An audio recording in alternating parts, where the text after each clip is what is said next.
بسم اللہ الرحمن الرحیم نحمدہ ونصلی علی رسولہ الکریم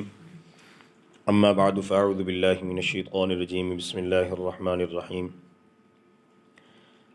رات کو تراویح کے اندر جتنا قرآن پاک پڑھا جائے گا، تلاوت کی جائے گی، تو انشاءاللہ العزیز فجر کی نماز کے بعد اس کا جو مختصر خلاصہ ہے، مختصر طور پہ وہ آپ حضرات کی خدمت میں پیش کروں گا۔ اللہ تعالی ہم سب کو سمجھ کے عمل کی توفیق عطا فرمائے۔ رات کی تراویح میں 1.25 پارہ تقریباً تلاوت کیا گیا۔ اول پارہ مکمل اور دوسرے پارے کا پہلا پاؤ تلاوت کیا گیا۔ پہلا پارہ الف لام میم ہے اور اس کی جو سب سے پہلی صورت ہے سورۃ الفاتحہ۔ سورۃ الفاتحہ یہ مکی صورت ہے اور 7 آیات پر یہ مشتمل جامع صورت ہے، جس کو ام القرآن اور اساس القرآن کہا گیا، یعنی قرآن پاک کی یہ بنیاد اور اساس ہے اور پورے قرآن کا یہ خلاصہ ہے۔ قرآن مقدس کے اندر بنیادی طور پہ 3 مضامین کا ذکر اللہ تعالیٰ بار بار فرماتے ہیں: عقیدہ توحید، عقیدہ رسالت اور عقیدہ آخرت۔ تو اس صورت کے اندر ان تینوں باتوں کو مختصر طور پہ بیان کیا گیا ہے، جو کہ پورے قرآن کا خلاصہ ہے۔ اس صورت کی پہلی جو 2 آیات ہیں، ان میں پہلی 2 آیات میں اور چوتھی آیت میں اللہ کی توحید کا ذکر ہے، اور تیسری آیت میں قیامت کا ذکر ہے، اور 5ویں اور 6ٹھی آیت میں نبوت اور رسالت کی طرف اشارہ ہے۔ اور اسی صورت کے اندر اللہ تعالیٰ کی صفات کا ذکر ہے، اللہ کی توحید کا ذکر ہے، اور اللہ کے دربار میں استعانت، مدد طلب کرنے اور ہدایت طلب کرنے کا دعا کا حکم کیا گیا ہے، دعا کا ذکر کیا گیا ہے۔ اور اس کے ساتھ ساتھ انبیاء اور صلحاء، نیک لوگوں انبیاء صلحاء کا ذکر کیا گیا ہے اور ان کے راستے کو اپنانے کا ذکر کیا گیا ہے۔ اور اس کے علاوہ وہ لوگ جو اپنی علمی اور عملی قد روی کی بنا پہ اللہ کے غضب اور غصے کے مستحق بنے، ان سے بچنے کی بھی ایمان والوں کو تلقین کی گئی ہے۔ تو یہ صورت بہت ہی عمدہ صورت ہے، بہت سے معارف پر مشتمل یہ صورت ہے، اور قرآنی علوم کا وہ شفاف آئینہ ہے کہ جس آئینے کے اندر پورے قرآن کی جو بقیہ 113 صورتیں ہیں، ان صورتوں کو دیکھا جا سکتا ہے۔ یہی وجہ ہے کہ بار بار ہر نماز کے اندر اس صورت کی تلاوت کو لازم قرار دیا گیا ہے۔ جو اس صورت کی ہر رکعت کے اندر تلاوت نہیں کرے گا، اس کی نماز اللہ قبول نہیں فرمائے گا۔ اس کے بعد سورۃ البقرہ ہے، یہ مدنی صورت ہے اور 40 رکوع پر مشتمل اور 286 آیات پر مشتمل یہ صورت ہے۔ اس صورت کو سورۃ البقرہ کہنے کی وجہ یہ ہے کہ بقرہ عربی میں گائے کو کہتے ہیں، چونکہ اس میں گائے کا ایک واقعہ ذکر کیا گیا ہے، اور اس مناسبت سے اس کو سورۃ البقرہ کا نام دیا گیا۔ بنی اسرائیل کے اندر جو ہے ایک نوجوان نے اپنے چچا کو مال اور میراث حاصل کرنے کی وجہ سے، نیت سے اپنے چچا کو قتل کر دیا۔ اب اس کے مقتول کے قاتل کا پتہ نہیں چل رہا تھا، تو اللہ تعالیٰ نے حضرت موسیٰ علیہ السلام پر وحی نازل کی اور گائے کے ذبح کرنے کو حکم دیا، اور فرمایا کہ اس گائے کا جو گوشت ہے اس مرنے والے کے ساتھ ملاؤ گے تو وہ زندہ ہو جائے گا اور وہ قاتل کی نشاندہی کر دے گا۔ چنانچہ ایسے ہی ہوا، وہ شخص جو ہے گائے ذبح کی گئی، وہ شخص زندہ ہوا اور اس نے قاتل کی نشاندہی کر دی۔ اس صورت کے جو اہم مضامین ہیں، سب سے پہلے اللہ تعالیٰ نے اپنی لاریب کتاب کی حقانیت کا ذکر کیا ہے، اور اس کی شروع کے اندر الف لام میم اور دیگر صورتوں کے اندر حروف مقطعات کا ذکر آتا ہے۔ علماء کی ایک بہت بڑی جماعت ہے جو اس بات کی قائل ہے کہ یہ اللہ تعالیٰ نے ان جیسے الفاظ لا کر حقیقت میں قرآن پاک کے ایجاد اور حقانیت کا ذکر کیا ہے، اور اللہ پاک نے قرآن کی حقانیت کے انکار کرنے والوں کو چیلنج کیا ہے، جو نعوذ باللہ کہتے تھے کہ یہ اللہ کا کلام نہیں ہے، حضرت محمد صلی اللہ علیہ وسلم نے اپنے پاس سے بنا لیا ہے۔ تو اللہ تعالیٰ نے گویا ان کو چیلنج دیا ہے، الف لام میم یہ وہی حروف ہیں جن حروف سے تم اپنا کلام بناتے ہو۔ عرب کے لوگ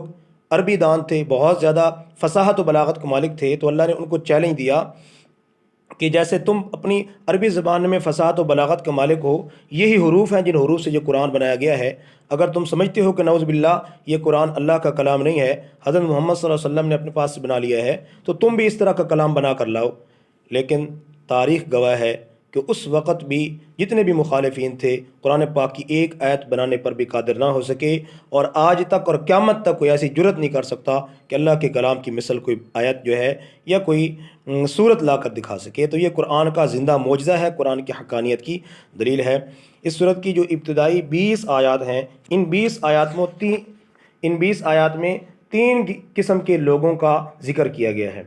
مومن، کافر اور منافق۔ پہلی ابتدائی 4 آیات کے اندر 4-5 آیات کے اندر اللہ تعالیٰ نے ایمان والوں کی صفات کا ذکر کیا ہے، جس میں ایمان بالغیب ہے، نماز کا قائم کرنا ہے، زکوٰۃ ادا کرنا ہے، اسی طرح سابقہ کتابیں جو اتری ہیں ان پر ایمان لانا، اور آخرت پر یقین رکھنا اور آخرت پر ایمان رکھنا۔ کفار کا ذکر کیا گیا، ساتھ ساتھ منافقین کا ذکر کیا گیا، اور ان کی 12 بری خصلتوں کا ذکر کیا گیا، اور اس سے ایمان والوں کو متنبہ کیا گیا کہ جو منافقین کے اندر 12 برائیاں پائی جاتی ہیں، ایمان والوں کو ان سے بچنا چاہیے۔ آدم علیہ السلام کی تخلیق کا ذکر ہوا، اور آدم علیہ السلام اور جو ہے حوا علیہ السلام اور قصہ ابلیس کا ذکر ہوا، اور اللہ تعالیٰ نے آدم علیہ السلام کو علم سے نوازا، مرتبے سے نوازا، اور فرشتوں کو جو ہے حکم دیا کہ آدم علیہ السلام کو سجدہ کریں۔ اس سے آدم علیہ السلام کی عظمت سمجھ آتی ہے۔ اور شیطان کا آدم علیہ السلام کے ساتھ مقابلہ اور حضرت آدم علیہ السلام کے خلاف شیطان کی جو سازش ہے اس کا ذکر اللہ پاک نے فرمایا ہے۔ اس کے بعد بنی اسرائیل کا ذکر ہے۔ ویسے تو قرآن پاک میں متعدد جگہوں پر بنی اسرائیل کا ذکر ہے، لیکن سورۃ البقرہ میں جو سورۃ البقرہ کا اکثر حصہ بنی اسرائیل کے تذکرے پر مشتمل ہے، جس میں بنی اسرائیل کو ظاہری اور باطنی اللہ پاک نے نعمتیں یاد کروائی ہیں، اور اللہ پاک نے ان کو یہ بات یاد کروائی ہے کہ اللہ پاک نے تم پر کتنی نعمتیں جو ہے اپنے انعامات کی بارش کی تھی۔ ان انعامات میں جو انعامات کا تذکرہ ہے، ان میں ایک انعام اللہ کا ان کے لیے یہ تھا کہ اللہ پاک نے بنی اسرائیل کو فرعون سے نجات عطا فرمائی تھی۔ وہ فرعون جو ان کے بچوں کو قتل کر دیتا تھا، اور بہت بڑی ان کے لیے آزمائش اور مشکل گھڑی تھی، اللہ پاک نے اس سے نجات عطا فرمائی، اور ان کے سامنے ہی سمندر کے اندر، دریا کے اندر، پانی کے اندر اللہ کے دشمن اور ان بنی اسرائیل کے دشمن کو دریا کے اندر غرق کیا اور سب کچھ اس کا برباد کر دیا۔ اسی طرح نعمتوں کے ساتھ ساتھ بنی اسرائیل کی نافرمانی، ناشکری اور کفران نعمت کا بھی ذکر کیا ہے کہ اللہ پاک نے ان کو کتنی نعمتوں سے نوازا۔ انہوں نے اللہ پاک کے حکم کی نافرمانی کی اور حکم عدولی کی، اور اللہ کی جو عطا کی وہ نعمتیں تھیں ان کی ناشکری کرتے ہوئے جو ہے اللہ کے غضب کو دعوت دی، اللہ کے غصے کو دعوت دی کہ وہ اللہ کے احکام، اللہ کی آیات کا انکار کرنے لگے، اللہ کے مقرب فرشتوں کا انکار کرنے لگے، اور جو ہے طرح طرح کی ہیلے بہانے بنا کے اسلام کے خلاف اور ایمان والوں کے خلاف سازشیں کرنے لگے۔ تو اللہ پاک نے بنی اسرائیل کو اس بات کی طرف متوجہ کیا ہے کہ اللہ کے نام بھی یاد کرو اور تمہاری جو کرتوت ہیں ان کو بھی سامنے رکھو۔ تو یہود و نصارہ کا دعویٰ تھا کہ صرف وہی جنتی ہیں۔ اللہ پاک نے ان کی اس بات کی تردید کی ہے، اور یہود و نصارہ جو ہے حضرت ابراہیم علیہ السلام کی ملت پر ہونے کا دعویٰ کرتے تھے۔ حقیقت میں اگر وہ حقیقت کی نظر سے دیکھتے اور حقیقت کی شناخت ان کے پاس ہوتی تو وہ اس بات کو پہچان لیتے کہ حقیقت میں اللہ کے پیارے نبی صلی اللہ علیہ وسلم ہی ابراہیم علیہ السلام کی دین پر ہیں، ملت ابراہیم پر وہی ہیں۔ تو ابراہیم علیہ السلام کا ذکر ہے، ان کی تعمیر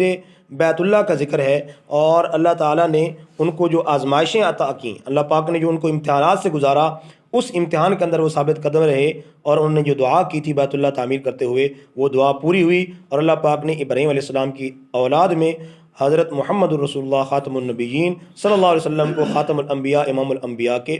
انبیاء بنا کر مبعوث فرمایا اور تمام انبیاء کا سردار بنا دیا۔ تو یہ ابراہیم علیہ السلام کے لیے بھی اعزاز ہے کہ ان کی اولاد میں ایک ایسی ہستی ہیں جو سب نبیوں کے سردار ہیں۔ تو یہ ابراہیم علیہ السلام کی حقیقت میں دعا تھی، ربنا وابعث فیہم رسولا، اے اللہ اس بیت اللہ کو میں نے تعمیر کر دیا ہے، تیرا گھر میں نے بنا دیا ہے، اب اس گھر کو آباد کرنے کے لیے ایسا رسول بھیج دے جو تیری آیات کی تلاوت کر رہا ہو اور تیرے عطا کی ہوئی کتاب کی تعلیم دے رہا ہو اور لوگوں کو اچھی باتیں، نیکی کی باتیں بتا رہا ہو۔ دوسرے پارے کی ابتدا ہوتی ہے تحویل قبلہ کے مسئلے پر۔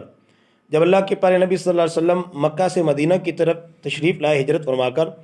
تو اس وقت ابتدا میں 16 یا 17 ماہ اللہ پاک نے آپ صلی اللہ علیہ وسلم کو اور ایمان والوں کو بیت المقدس مسجد اقصیٰ کی طرف رخ کر کے نماز پڑھنے کا حکم دیا۔ اب جب اللہ کے نبی صلی اللہ علیہ وسلم کی یہ خواہش تھی کہ بیت اللہ قبلہ ہونا چاہیے، جی اللہ کے نبی صلی اللہ علیہ وسلم بار بار اس چیز کی خواہش کرتے، آرزو کرتے، تمنا کرتے کہ اللہ پاک بیت اللہ کی طرف رخ کرنے کا حکم دے دیں، تو اللہ پاک نے فرما دیا فولی وجہک شطر المسجد الحرام، اے محبوب کریم صلی اللہ علیہ وسلم ہم بار بار آپ کو دیکھ رہے ہیں کہ آپ کا چہرہ مبارک آسمان کی طرف اٹھتا ہے کہ ہم آپ کی پسندیدہ اور محبوب جگہ بیت اللہ کو آپ کا قبلہ بنا دیں، لہٰذا آپ کی اس خواہش کو پورا کیا جاتا ہے، لہٰذا آپ بیت اللہ کی طرف آئندہ کے بعد رخ کر کے نماز پڑھا کریں۔ اب یہ حکم نازل ہونا تھا کفار مشرکین اور منافقین کی طرف سے، خاص طور پہ یہودیوں کی طرف سے یہ بے جا اعتراض اٹھانے شروع کر دیے انہوں نے کہ یہ کیسے ہے، کبھی کسی طرف رخ کر کے نماز پڑھتے ہیں، کبھی کسی طرف منہ کر کے نماز پڑھتے ہیں۔ اب ایمان والوں کو کیا ہو گیا کہ یہ بیت اللہ کی طرف رخ کر کے نماز پڑھنے لگ گئے ہیں، تو اللہ پاک نے ان کی اس بات کی تردید کی سیقول السفہاء من الناس ما ولاہم، کہ عن قریب بے وقوف لوگ یہ کہیں گے کہ ان ایمان والوں کو قبلے سے کس چیز نے پھیر دیا ہے۔ یاد رکھو للہ المشرق والمغرب، مشرق مغرب کا مالک اللہ ہے، جب مالک وہی ہے تو حکم بھی اسی کا ہے، لہذا اللہ کے بندوں کو تو اس بات پر اعتراض کرنا ہی نہیں چاہیے۔ جس رب نے بیت المقدس کی طرف رخ کرنے کا حکم دیا تھا، اسی رب نے اب بیت اللہ کی طرف رخ کرنے کا حکم دیا ہے، لہذا ان کو کسی قسم کے اعتراض کی گنجائش نہیں ہے۔ تو یہ یہود و نصارہ کی بری خصلت تھی کہ وہ اللہ کے حکام پر بے جا اعتراض کرتے، اللہ کے حکام کا مذاق اڑاتے، تو یہ ان کی بری خصلت کے اندر داخل تھا۔ تو یہ ساری جتنی بری خصلتیں یہود و نصارہ کی اور منافقین کی ذکر کی جاتی ہیں، بنیادی طور پہ جو مقصد ہوتا ہے ایمان والوں کو متنبہ کرنا کہ ان بری خصلتوں سے ایمان والے اپنے آپ کو بچاتے ہوئے زندگی گزاریں، تاکہ اللہ کے حکام نبی کریم صلی اللہ علیہ وسلم کی اطاعت کے مطابق زندگی گزاریں۔ اللہ تعالیٰ ہمیں سمجھنے کی عمل کی توفیق عطا فرمائے۔ الحمدللہ رب العالمین، اللہم صلی علی محمد۔